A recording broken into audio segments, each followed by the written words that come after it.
Hello, everyone, and welcome to another episode of Selling Greenville, your favorite real estate podcast here in Greenville, South Carolina. I'm your host, as always, Stan McCune, realtor right here in Greenville, and you can find all of my contact information in the show notes if you need to reach out to me for any of your local real estate needs. Just a reminder, as always, if you like this content and you don't want to miss it, please subscribe to the show. If you're on YouTube, you can hit the little, I think it was like a little bell button, hit the bell button. If you're on your Apple podcast, there's like a follow or subscribe button, whatever. Every podcast app has a different option, a different way of doing it. So please do that. If you can leave a rating or review, that would be fantastic as well. Really appreciate you guys. Thank you guys as always for watching and listening. Today is actually a first for the Selling Greenville podcast. I have had on people involved in politics before on the show, but we've actually never had someone on the show who's in the middle of a campaign. That's changing today, as I will be interviewing someone running for Greenville City Council. Now, I'll introduce our guest in just a moment, but since this is a first, I need to clarify something, because if I don't, I'll have people in my direct messages telling me that I'm doing bad things. So here's my clarification. Having a guest on my show does not constitute an endorsement, either by me or by any groups that I'm affiliated with. And that goes back to anyone that I've had on the show, anyone that I will have on in the future. That's just not how I operate. I don't have people on the show in order to try to pump them up specifically. If I have a guest on the show, it's either because I have a pre-existing relationship with them or because they reached out to me to come on the show. That's really how this works. So I've not, up to this point, even turned down any politicians or candidates that have asked to come onto the show. There was one council person a while back that reached out and said that they were willing to come on the show, but there weren't any specifics and nothing ever came to fruition, but I was willing to have them on the show. So these sorts of things happen. So long story short, I'm not playing any favorites when I have someone on here. And if you don't know me, I'll just say this. My political beliefs are pretty amorphous. I haven't connected with any politicians in our area or elsewhere that I agree with 100% on anything. And you probably know that if you're a longtime listener of the show. And if you're a listener of the show, you know I'm not going to be disagreeable or try to do any gotchas or anything like that. So if you want content where people are doing that, there's tons of that out there. So go ahead and do some searches for controversial podcasts. There's like 10 million of those out there. All right, so now we're past all the disclaimers that I have to put out there. We have a very special guest, Tina Belge, who's running for an open at-large seat in Greenville City Council. And Tina is a third-generation Greenvillian who has an extensive background in local real estate-related issues, having served as a director with the Greenville Housing Fund, as a Greenville County planner, and she currently serves as the founder of Catalyst Community Consulting, which advocates for affordable housing planning as well as community engagement in Greenville and in other areas. So she's running for office, but tons of overlap with the main thing that we're concerned about here with real estate. And of course, everything that happens in the city of Greenville impacts Greenville real estate as well. So this will all flow in really nicely. So I'm really excited to have Tina. So Tina, welcome to the show. Thank you so much, Stan. I appreciate you having me. Absolutely. So one thing that is unique about the city of Greenville, although the city population pales in comparison to Greenville County, I think the city is roughly 10%. I'm very ballpark figure of the county. A lot of us in the county spend a substantial amount of time in the city, which is really not the case in I feel like a lot of other areas. And particularly downtown, of course, because we have such an amazing downtown. It's always getting all these awards, all these, Oh, yeah. Everyone wants to say something about downtown Greenville. So we'll just start with that. What are some things that are happening in downtown in the upcoming years that have you excited? Yeah. Well, yeah, you're right. It's nearly 10%. So we have 75,000 people in the city, and our population is getting up around 650 in the county. So yeah, we're quick on our way to Yeah, 10. absolutely. Um, yeah, for downtown, I mean, there have been a lot of improvements over the years. I'm really excited about Bon Secours Wellness Arena, or the Bilo Center, as you may know it. The improvements around there. It's gonna have some outside concert space. Same with True Line is another music area venue that's popping up kind of around Unity Park area. Hmm. And really just, I think, utilizing a lot of passive recreation space in the past that we had not really focused on. So good stuff downtown. I mean, personally, I'm really excited as an at-large member to focus away from downtown because I think we've had Sure. so much growth and we can handle a lot of growth downtown. I want our CBD or commercial business district to keep thriving and focusing density in those areas.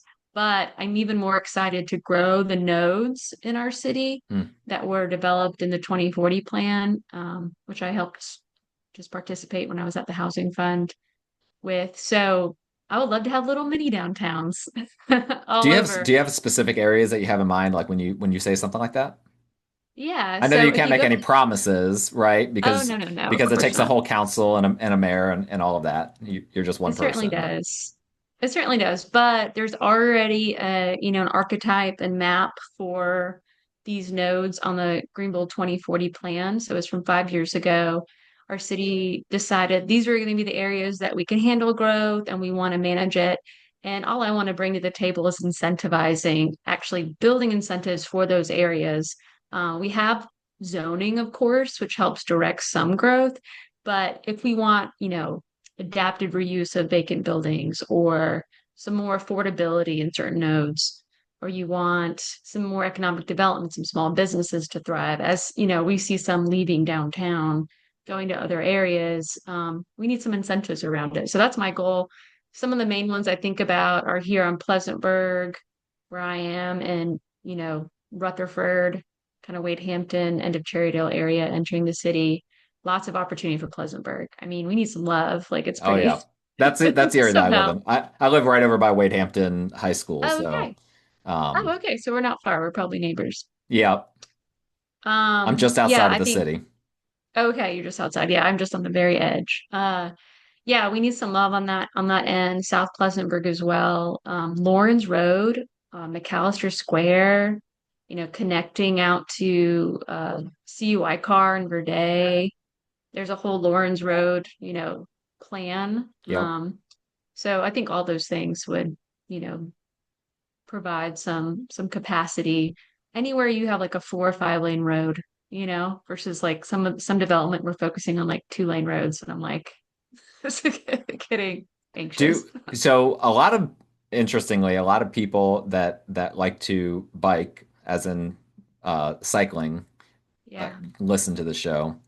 Um, is Obviously the city has done a good job of being bike friendly. I think there's still some ways that we could do that better.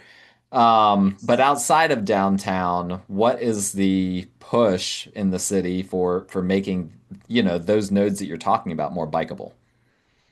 Yeah, I mean, massively. So my friend, her sister got hit a few months ago in Mm, Overbrook, which is kind of a growing, I'd say, small little node area.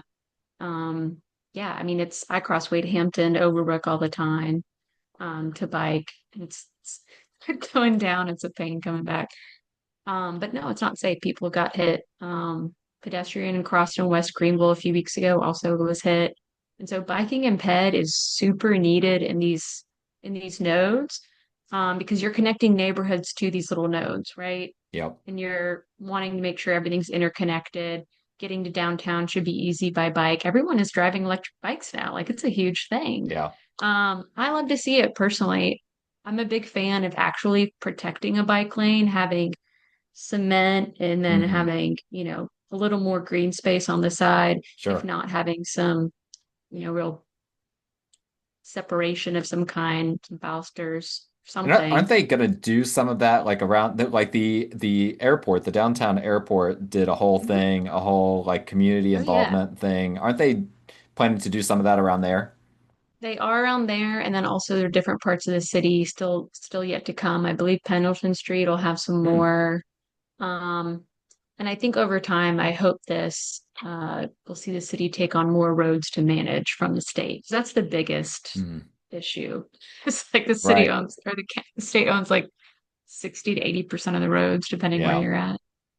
Yeah, that's a topic that we may hit on later because obviously the roads they always get brought up. more so in county than city related things, Mm-hmm. but it's kind of hard to, when the city of Greenville has so much influence within the county, it's kind of hard to divorce the two. I feel like at least. No, it is totally. And so you alluded to a few things, but I'll just ask you pointedly, what are some things you would improve downtown just before we focus away from downtown? I do want to make sure we hit on a few downtown related things, since again, a lot of my listeners are out of state people. They're not going to know where all these different, McAllister Square and whatnot is, but they do know what downtown is. So I want to Oh, make sure that got we you, give got them you. the red meat that they need. Well, definitely our traffic management downtown.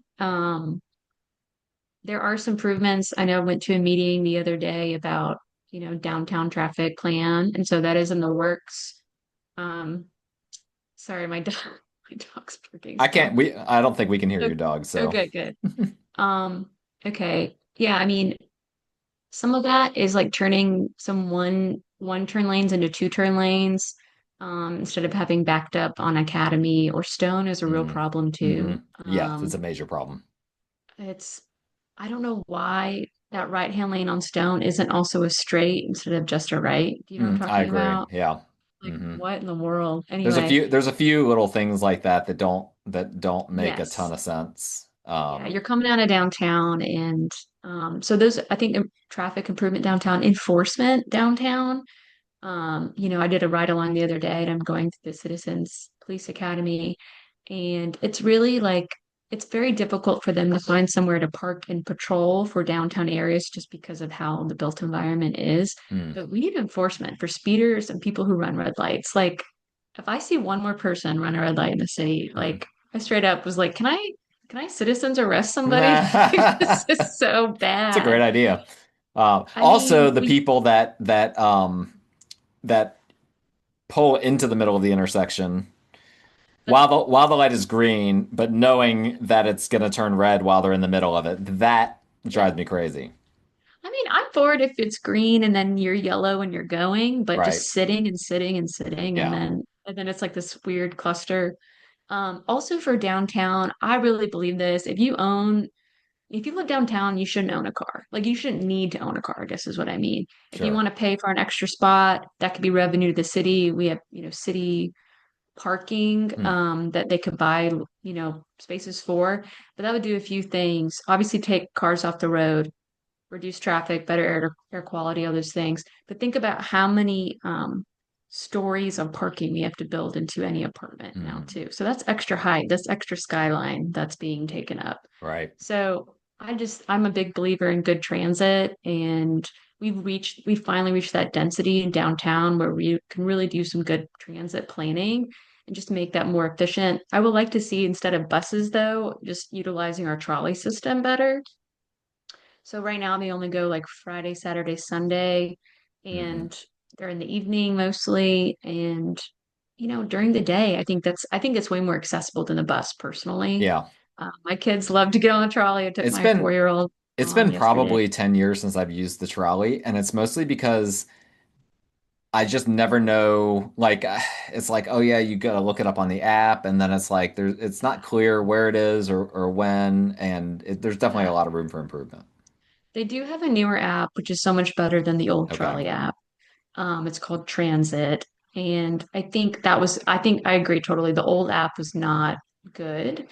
And it just wasn't well known. I think just using it as a small city efficient system and instead just have our buses, instead of having such a large footprint in which they have now, go out to each municipality, Hmm. right? And then go out to the big employment centers. My husband gets on 385 every day to go out to Duncan. He works for an automotive manufacturer. Like that's 20,000 people a day heading out that direction. For Why we sure. don't have park and ride, I don't know. Yeah. So things like that I think would benefit downtown a lot. And also just incentivizing, like I said, those areas we want to grow because small businesses are also kind of peeling out of downtown as rents get higher. Hmm. And I hate that. Like I I don't want to be somewhere else. I don't want to be King Street with all the same stores or Right.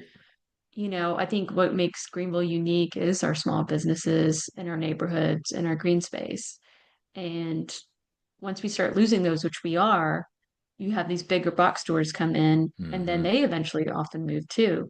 But they can handle the turnover, they can handle the cost of high rent, and our smaller Yeah. businesses can't, Yeah, I mean, my sure. favorite place when we have people that visit, and it's not Yeah. Greenville specific, but it's Mass General Store. That's like my favorite place Yeah. to take people, you know. And Just, Opie Taylor's right next to it. yeah, You know, absolutely. I don't take them to, no shade towards Lululemon, but that's not where I'm like taking people when they come to visit, you know. Yeah, as it shouldn't be, right? You can go anywhere for that. And if someone wants to go to King Street, they're going to go to King Street and they're going to go to the beach afterward. Greenville, I've also seen just like, a painting over our old murals and just some of the like uniqueness and old Hmm. buildings that I remember changing. And like Yeah. that's not a bad thing necessarily, but think about how many people took their engagement pictures in front of that Coca-Cola, Right. Yeah. side. I mean, just things like that. I don't want us to get kind of painted over like I feel like Hmm. Charlotte has been.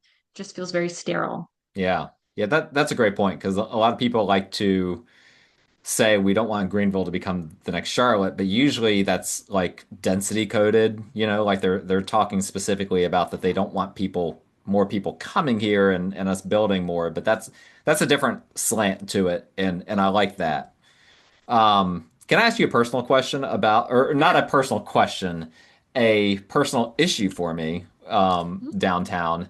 Where Yeah. are the food trucks? Why do I have to go to a gas station parking lot to get a food truck? Why is it that any other cool city I go to, they have either a food truck district or they have food trucks easily So accessible? true. Like we have incredible food trucks here in Greenville. Hmm. Based on, where you live, I'm assuming every Yeah. now and then you've been up to Piney Mountain Bike Lounge where Oh they yeah. they Or the have, tap. Yeah. yep, they have food trucks there all the time. Incredible food trucks. Hmm. Um, that is one of the most disappointing things for me about downtown Greenville, and I don't usually critique downtown, but that's a major criticism for me. No, I Um, I agree. I agree. Yeah, I'm a big foodie person, so like, I stake out the food trucks. I have a list literally that like I have to try all of them. If the noodle lady is anywhere around, I'm at where she's at. So yeah, I hear about. yeah, I told I've had hers once, and oh, yeah, incredible food truck. that's good. Yeah, I mean, besides those places and then maybe Grateful Brew, there's not a whole bunch. Some other breweries will have some. Hmm. No, I agree. There's actually a spot over here near my house. I've been trying to talk with the guy who owns it because it's this front facing on Wade Hampton, but they have this back space. And I'm like, it's really unactivated. And I'm like, man, it'd be so cool if that was like the circle of food trucks in the Hmm. city, come and park. Yeah, it doesn't even I need to know be there was some, downtown. Even if it was just outside, you know, um, yeah, I think so. somewhere where people Decent could just go. parking. Yeah, I know there were some regulations that changed on it a few years ago, and there was a lot of talk about it. I don't know if that's the reason why. That's a good question. State level.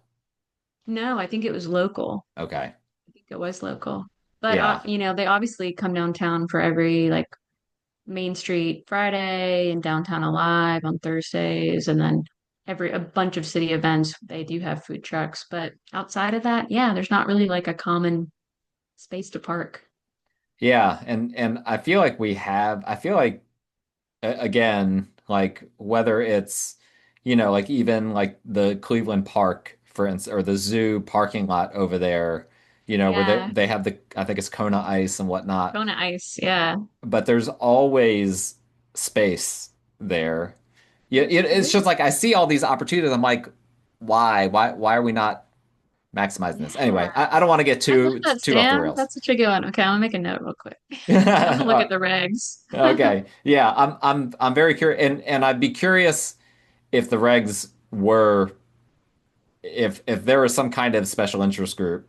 I don't know if the restaurants have a special interest group or not. Um, But you but never know. Maybe, yeah, if it's taking from businesses downtown, there's something related to that. Who sure. knows? And but I Yeah. mean even like little food carts and things like that, like that it could just be like on the sidewalk, we have some areas where there's I hate that word. Why did I use that? There are areas where there's like a lot of sidewalk space. Um, and it's just like, why not? Like a little, Yeah, I do see Nomad shaved ice. I see them hmm downtown sometimes just on the yes, side. you're right. They're really small. It's like a tiny little cart, Hmm It's kind of like common pops. hmm So Yeah, anyway, that's again, that's a I personal like thing for it. me. Yeah, very cool. So all right, I know that you want to zoom out from downtown. I do as well. So what in terms of like outside of downtown, what's something that you think that the past few years, whatever, however far back you want to go, the city has actually done well? What's something you're happy about in terms of what the city has done in recent years? Oh yeah. I mean, definitely, I worked at the county for 8 years and I know that everyone's like, oh, city county, like we don't get along or we don't, I've seen a lot of working together from the inside. And Hmm so I think that's been really great from like the Swamp Rabbit Trail hmm to, different events within the city. They both do use accommodations tax and support like cultural events and music and arts. And like the jazz festival, when I was first starting, I was like, like, will that thing in Green? Like, is that thing? Like, and it's so great. Like, it's super popular. I also really love, my favorite event probably is the Hampton Picnic Porch Fest. hmm It's just like neighborhood done, neighborhood led. As someone who did neighborhood plans for a long time, I'm a big fan of like organically created events, For sure. they just come from people. It's not like forced by any means, from the top down. So yeah, I love that. I think we have a lot still to do on connectivity, but we've also done a lot on connectivity too. Like you said, bike and ped. Hmm Our parks, we've got a lot of parks. I have two like, right near my house.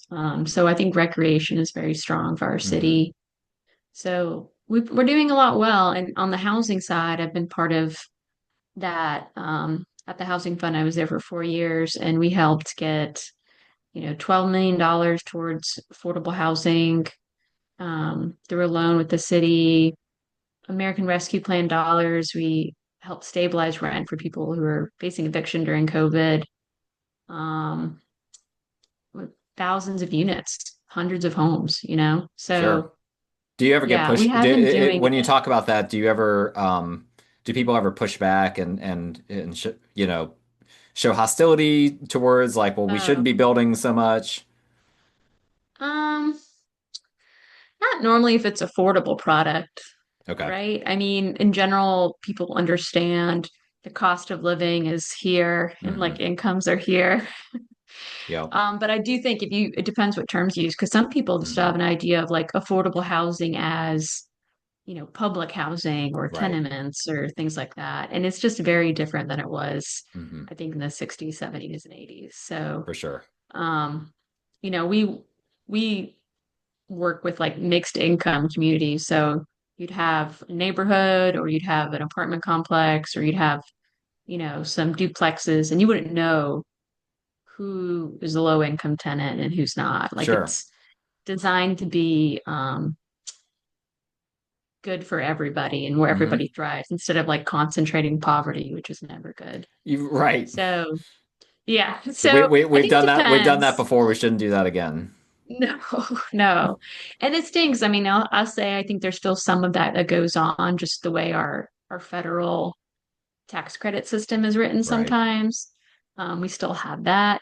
And obviously the cheapest land is going to be in areas that don't have higher market hmm value, which tends to run along more segregated communities. So yeah, I think when people hear affordability, I'd hear less of a pushback. What I really hear pushback on is kind of like you were saying before, like I moved here, I don't want anybody else to move here. I'm anti-growth. I don't want any more people. And, I think as a planner, I know that we're going to have 200,000 more people here in our county in the next 10 years. And the city needs to healthily take on a good portion of that as to not ruin our environment, make our roads turn into Atlanta. Like, like have our housing costs like exponentially Right. explode.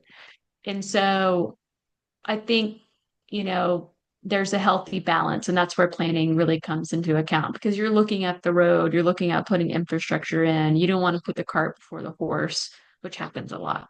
So, Yeah, for sure. Yeah, the I believe nationwide that I can't remember if it was it's been bounced between 37 and 39, but I believe that the average first-time home buyer is now 38. And I'm 39 years old. I've been a homeowner for, for 15 years. It's hard for me to believe that like I could have been yeah, renting this whole time or like living with my parents or something like that.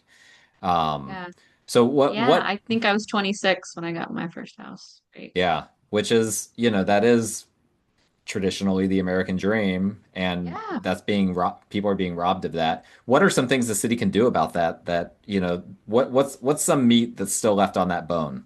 Yes, I'm so glad you asked. So on the zoning side, we a few years ago we mapped some more missing middle housing within districts. I'm sorry, we created those districts, but as far as actually where we mapped them, there wasn't a lot. So getting out of that, just duplex, triplex, quadplex, smaller garden flat apartments versus right now we just have a lot of single family and a lot of multifamily, like a Hmm. lot of larger over 100, 200 units. Hmm. You want more of a healthy blend to have a different set of price points. And Yeah. so that changes, that really needs some more zoning. I think streamlining our accessory dwelling unit process. We've only built 12 in the 2 years that we passed the development code update. Wow. So yeah. Why Which, why is it's that? little, Is that just people aren't seeing, like, people aren't applying to add ADUs or no, I think there's some that, yes, I think there's less builders who are doing that just because it's a less bang for your buck kind of situation. And also the financing around it can be tough, but Fannie and Freddie just passed some changes. Mhm. So I think that'll allow for some more ADUs to be built. But there are also were just some things within the permitting process and certain city regs, like you have to face it towards the street and you have Mhm. to like orientation wise, and it's got to be lined up exactly with the house with the setback and like stuff like that that I think made it difficult. Is So I'm that hoping with even those for like changes. like areas that are like on an alley that it wouldn't even be allowed to face the alley, it would have to face like the main street? Right, right. Okay. So Interesting. they're changing, at least I and others have put in comments to change that. So I think that will change along with some other things for ADUs to make it easier. I would love to see tiny home subdivisions approved in the city. That's something I helped write at the county, and we passed those. Hmm. I think it's a big opportunity for affordable home ownership for people who can't enter the market now. Also, along with affordable home ownership, the city owns a lot of land. And so putting that in a land trust or a mixed income neighborhood trust would provide both affordable home ownership for that kind of 80 to 120 AMI, as well as, some rental for the lower AMI that you can actually build equity while you rent. And so this is happening in other cities, and I would love if our city could do the same with their land. I think last would be to incentivize and to fund some of this, to incentivize, use of vacant parcels that have been sitting for a long time, Hmm. kind of That like are privately or government owned. they're privately owned, but like kind of like, you know, go or get off the pot. Like Sure. they've been 30, 40 years. Like, can we activate them? Can a city work with those private owners to try to make more happen? It's a tool we have at the local level, fortunately. Sure. So, in terms of the, well, let me just say this. You're running Yeah. for city council. And Yes. I probably need to clarify to my listeners that it can be easy to get all these different councils confused. I have Yeah. criticized county council quite a bit on the show over the years. Um, County, not city. It's pretty widely agreed that Greenville City, which is the council you're running for, has Yes. a better approach to housing than Greenville County has. And I think that there's a variety of reasons for that. Different voter base, for one thing, Hmm. Hmm. different things that those voters are looking for. Um, But I'm just curious from your perspective, do you perceive that? What do you think is happening there? What's the dynamic?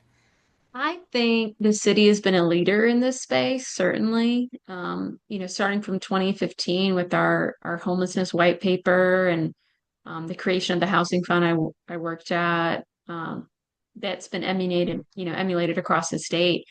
But the work that I did at the housing fund was actually largely with the county, not with the city. Hmm. So I was bridging that divide, and doing so, we're able to, which I wouldn't have believed you if you told me 10 years ago that we would do any of these things.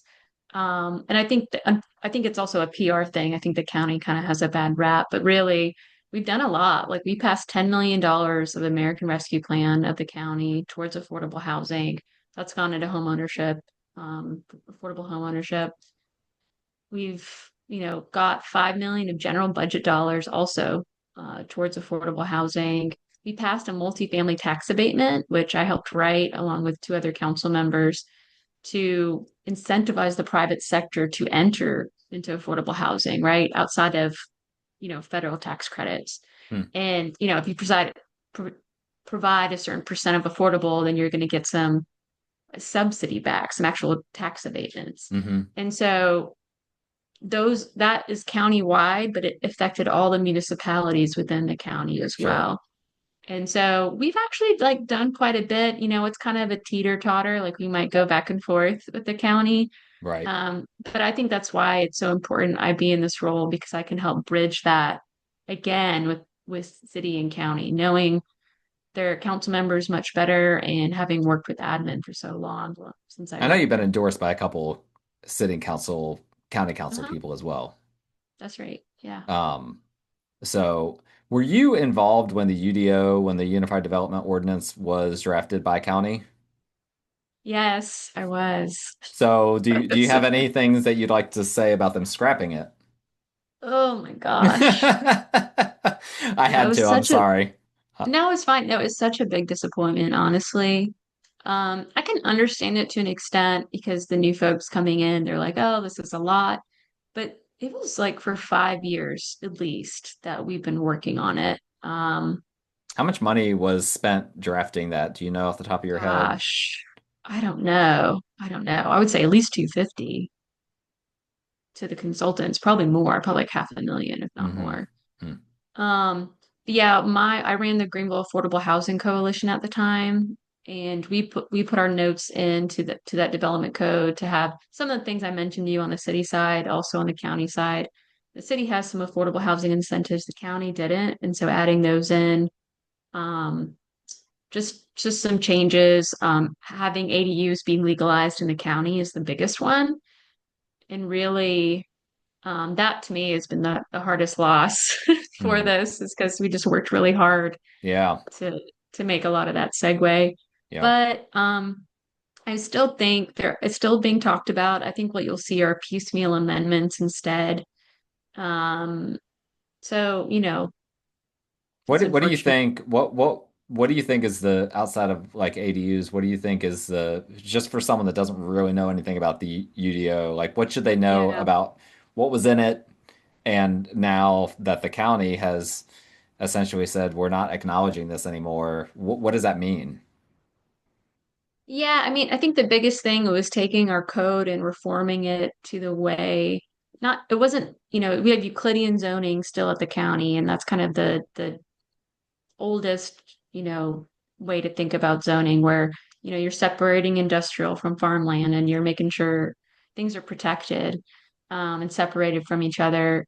It wouldn't take us all the way up to, I'd say, what we have at the city, which is a form-based code, and I think a little more easier to work with. The county is very big and it varies. It's not all urbanized, right? So um, this would have really streamlined the process for builders, for Hmm. developers, would have made housing more affordable. I think just from in terms of a process stance, because when you have a code that you can actually work with and it's, predictable and Hmm.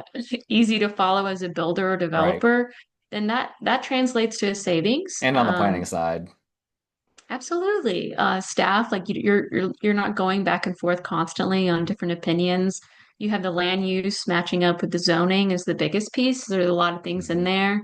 Um, Setbacks are like small little, measurements that were off, depending which one you were looking at. So I think just in terms of uniformity for development is the bottom line. And there's a lot of other things around it, of course, like housing, like affordable housing, and how we treat land use, preservation of land. I would have loved some more stuff for our trees. If I see another subdivision, just like Yeah. take out all the trees. I mean, yeah, I would Yeah, love it's a instead. tough balance for the builders because they're getting told we need more, we need more Absolutely. affordable products, and the way I'm using affordable, it's still market rate housing, right? But Mhm. we need that market rate housing to be as low as possible. So they're just, doing the thing that's the cheapest, which is creating as much density as you can within a single family framework, but it's not very aesthetic. The end result's not particularly aesthetic. But it can be. Like It I can live in be, yes, you're right. cottage development, and it's very well planned. I saw it go through the city, many years ago, and was like, "Oh, we're moving." My husband was like, "What?" But you don't often see them done well, subdivisions done well. And so, yeah, I think it's still a possibility, but yeah, it was a disappointment for sure. Yeah, yeah, no doubt. You're not the only one that was disappointed to see that happen. Hence, why I have one of the many reasons why I've been kind of talking about Greenville County Council because Yeah, there's been a lot to talk about the last few years. yeah, there Um, happened. so going back, pivoting away from county. Well, actually, not completely pivoting, but one thing I hear on the county level a lot, people Hmm. really, really concerned about the infrastructure, right? As we talk about these matters of building development, it's a lot of, well, we don't have the infrastructure for it. I heard someone say recently, we don't have we're not going to have enough clean water, and that's in direct contradiction to what the water commissioner told me. Yeah, Um, so and there might be some disagreements. Maybe people disagree with the water commissioner. I don't know, but yeah. I'm curious if you're hearing infrastructure concerns on the city level, particularly as it relates to these builders that are building and whatnot. Yeah, I mean, I have heard of water sewer capacity in the city. There are certain areas that, we've done the project a few years ago, the dig project, that has, messed with, improved that. Hmm. I've never heard anything about the water quality or like we won't have clean water. I've not heard that, but I've just heard from a capacity standpoint in terms of new development and water sewer capacity, especially on the east side of town. Hmm. And then in some of the older districts where, we had special purpose districts where, they're old houses, right? And you've got clay pipes and you've got all the rest that needs to be kind of upfitted and changed over Yeah, time, especially as we annex more of the county into the city. We'll see more of that. So yeah, I think water sewer capacity is definitely, and there's some parts of town where there just literally is not a lot of infrastructure, period. Like there never has been. Um, we could go Green Line Spartanburg and area and some other areas where the city actually owns land that, hmm, we could use some good infrastructure. for sure, But I'm a big believer in before infrastructure, you put in some plans for, home repairs for seniors, um, do some things like this land trust for affordable home ownership. So you're not having as much displacement or impact as you bring infrastructure that way. for sure. Yeah, that makes perfect sense. Mhm. Um, So we kind of mentioned this earlier, mentioned about the state roads and whatnot, and Yeah. just just from my personal opinion, I feel like there's been a lot of passing the buck between the county, the city, and the state in terms Yeah. of who's going to fix the roads. Of course, we know that the state has like more or less a decade backlog, and that Yeah. gets longer every year. Um, what needs to actually happen? City, Yeah. since you've got experience city and county level, what needs to actually happen for us to see like Spartanburg County, they've figured some things out on some of their Yeah. roads. What's going on in They've Greenville? passed They passed their penny tax in They our passed county. they did pass the penny tax that that some of our yeah, I'm not even Yeah. gonna go there. Fellow I've voters already did talked about not. that. I've already talked about that. I had a lot of people that got angry at me for being supportive of that. And I'm typically a minimal tax person, Yeah. Yeah. but But it's a penny. the money has to come from somewhere, you know? It does. And I've seen it up close. I work a lot in the low country, and I have family down there, and I've seen what the penny tax has done, right, for their roads. I mean, they've gone from complete garbage to like some of the nicest roads Hmm. in our state.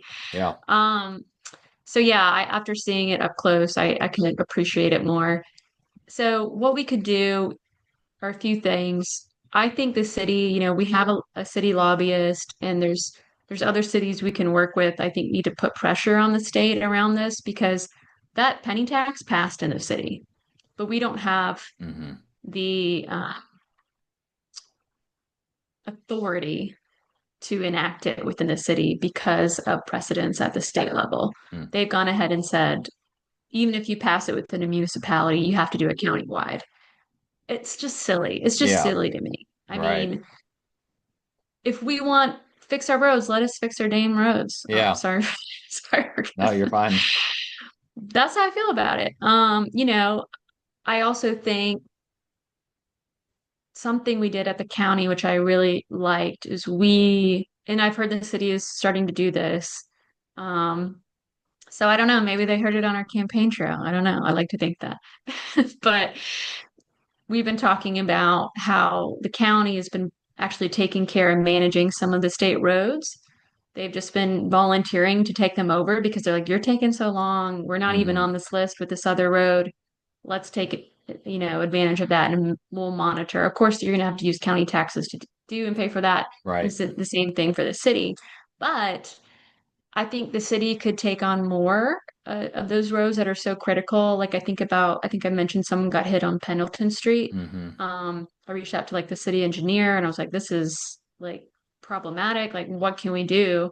And it was like, hey, yeah, we're going to apply for managing that street. It's like, yeah, okay. Like that makes sense. Yep. It costs money though. So I think one way, kind of like I mentioned with enforcement, you know, I think those things are all interrelated. And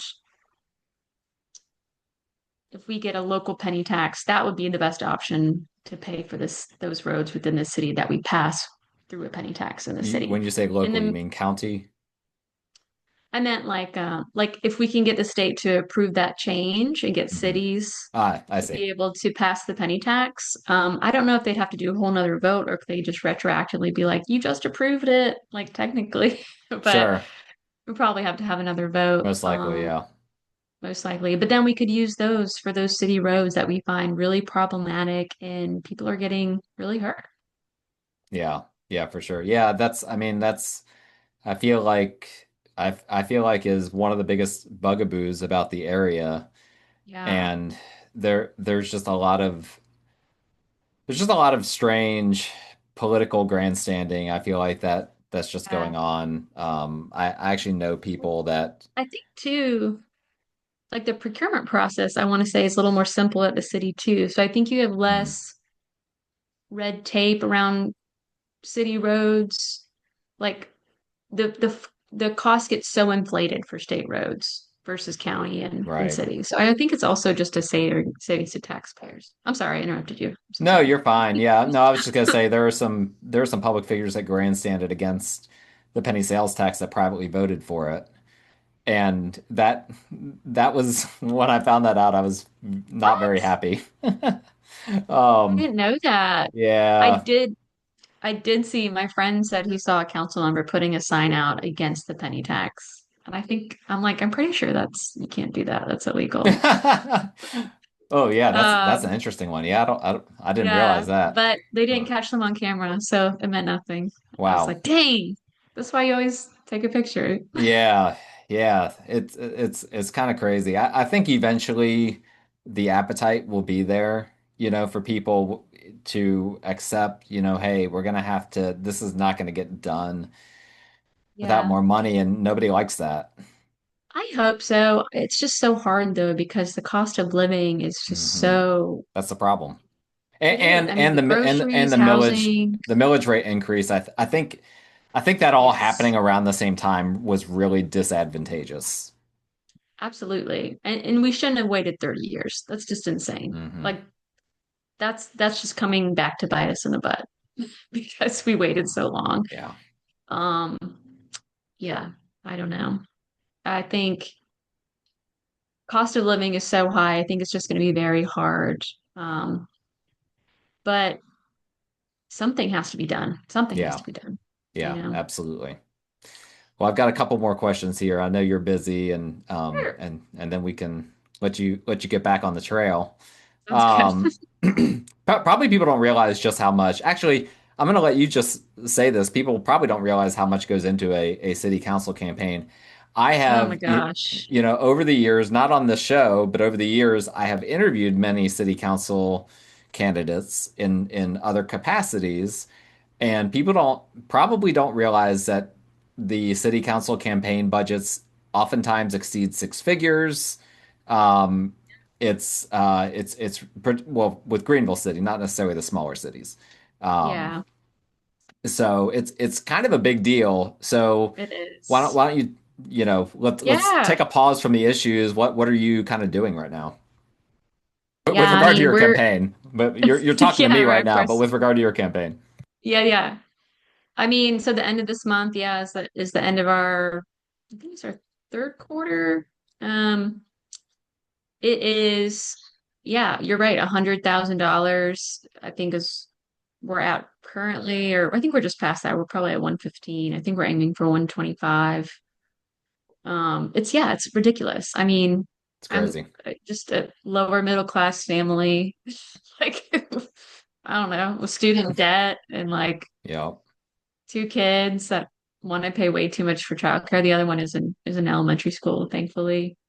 Yeah, it's very interesting. You know, I don't come from money and I don't like live in that world, but it's really heartening, I will say. We have a ton of donors, like I think over 600, maybe 700 donors. Wow. And the average donation is 150, you That's know? amazing. So Yeah, that I think that tells you a lot. Of course, there are large donors mixed in, but I think that tells you something and for the sure. kind of campaign we're running. And yeah, it's a lot of work. It's a lot of phone calls. It's a lot of going to people's houses and schmoozing and talking, Yeah. which I always kind of drag myself to. And then by the time I leave, I love it because I get to meet new people and Yeah. talk about what I care about. So Totally get that. There's sometimes this podcast is like that where it's like, oh, I've got to get the recording in before, before Tuesday evening yeah, and then I get going and then I'm like, "Oh yeah, that." And then I finish it and I was like, "Oh yeah, that was great." right, exactly. Yeah, But just gonna do it. the grind of a podcast isn't anything like the grind of door knocking and cold calling Oh, voters yeah. and It's really over a year-long process. And I mean, many years before, I'd say even because I think it's good to like, I've been very active in a community. I've served on dozens of boards and in leadership and chaired different groups throughout the county, even just separate from my work. So I think that goes a long way too. You can't just like step in and be like, "Hey, I'm gonna like, you should probably have like some idea of the issues and yeah, solutions and have met and know the community well. So really absolutely. it's like a long time actually, if you think about it. Yeah, yeah, for sure. Yeah. So I want to pivot back to affordable housing for a second, but from maybe a little bit of a different perspective. Yeah. Um, so in general, one thing I've learned over the years is, as I've been involved in kind of the background of local politics, Yeah. is that for the most part, politicians, when you talk about affordable housing, whether to them or to, just the general public, the first thing that comes to mind is either some form of subsidized housing Yes. or requirements placed on developers to have, certain percentage of their inventory be earmarked for people at certain AMI or area median incomes that you've already percentages you've already referenced. Excuse Yeah. me. Um, but I'm always looking at, different studies when it comes to housing affordability because that's something that directly impacts my line of work. Yeah, And I for see a lot of sure. studies that show that market rate housing, even luxury housing, pushes down prices downstream. Hmm. In fact, this is an interesting thing. I just covered on the show just a couple of weeks ago how for the first time since the global financial crisis, market rate new construction is now cheaper than existing home sales. So Yes, so now you can on median you can buy a brand new house for $25,000 less than a current an existing home. that's So I true. so I'm curious your feelings towards market rate housing and if you think we should be encouraging more of that in the city of Greenville. Yeah. Oh, yeah. I mean, we need all housing. Like, I'm a big believer in more product, more inventory. We've seen it in other countries. We even have just seen it in Austin. They build a lot of missing middle and at all different price ranges. And as a as a way of doing that, they've stabilized rent. When you say I will missing middle, say, just so that people kind of understand oh, that, mhm, you're talking about the in between of single family and like high density, correct? exactly, exactly. Like 1 to 4 Yeah, it's a unit. lot of infill products you might think kind of in and around neighborhoods. Um, I think the larger density forms, make sense on your 4, your 6, your 8 lane high, Hmm. academy and things like that. Like Right. that's where we need to bolster some growth, and have it be more appropriate. And then with some greater, economies of scale is how you sometimes can make that affordability work Hmm. better. I do think though the market is always going to take, you're always gonna it could be built by like a low end, person, but if it's right downtown, they're selling for $800,000. You know Yeah, what I'm saying? I saw for Ryan sure. Homes the other day and it's like 750. I'm like, what? And then Yeah, it could be Orion shocking. Homes brought it. And of course, Ryan Yeah, Holmes, they have tiers of products as well that they sell. It's not they it's do. not one size fits all, but yeah. It's true. It's true. They do. It's so I think product is important and inventory is important. But do I think policy and public policy needs to help the market? No. I think it needs to help reduce regulation and Mhm. increase the process. So in that way it would help everybody, not just market. Um, all builders, all architects. I work with architects all the time that are like, these rules are just so like innocuous. It's the little things like that, like really going overboard on design guidelines and things like Hmm. that they've done on the West Coast and then like are now stepping back to be like, that was just too much. Actually, it's hurting housing affordability. Hmm. I'm a big believer of that because I also want character. Like we were talking about, I don't want everything to look the same. Ew. Absolutely. Yeah, and there are some great opportunities on the middle housing, with Yeah. these, with putting townhomes together that, look like, like when you're walking, for instance, in like an older city, DC, for instance, there's Yeah. so much character with all these little townhomes and whatnot, and nobody looks at that and they're like, oh, all this density. Exactly. Yeah, exactly. I think, there are areas where the heavier stuff makes sense. Our CBD needs to definitely be taken on the most of the density. I think by and large, though, our policy and our main focus should be, reducing regs to make affordability better, increase inventory. The market's always going to be there. Like people are moving in here, like speculative and from other places. We're going to keep making these top 10 lists. We're going to like we Yeah. don't, I don't think we need to stress that. I do think we need to stress providing workforce housing.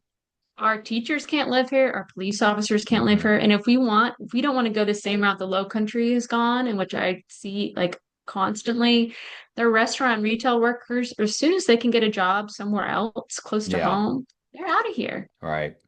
and that's what makes Greenville great is just all of the unique businesses and the character and creativity and some of just like the best food. I mean, you're a foodie too, so but that can't happen if we're not supporting that workforce. For sure. You know, Absolutely. they're Yeah, paying that not that food is cooked. $9 a That food is day. cooked by those people Yeah.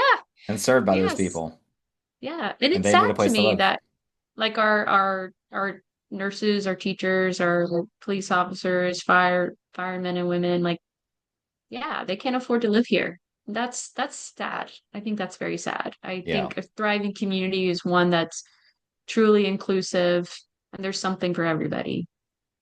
Yeah.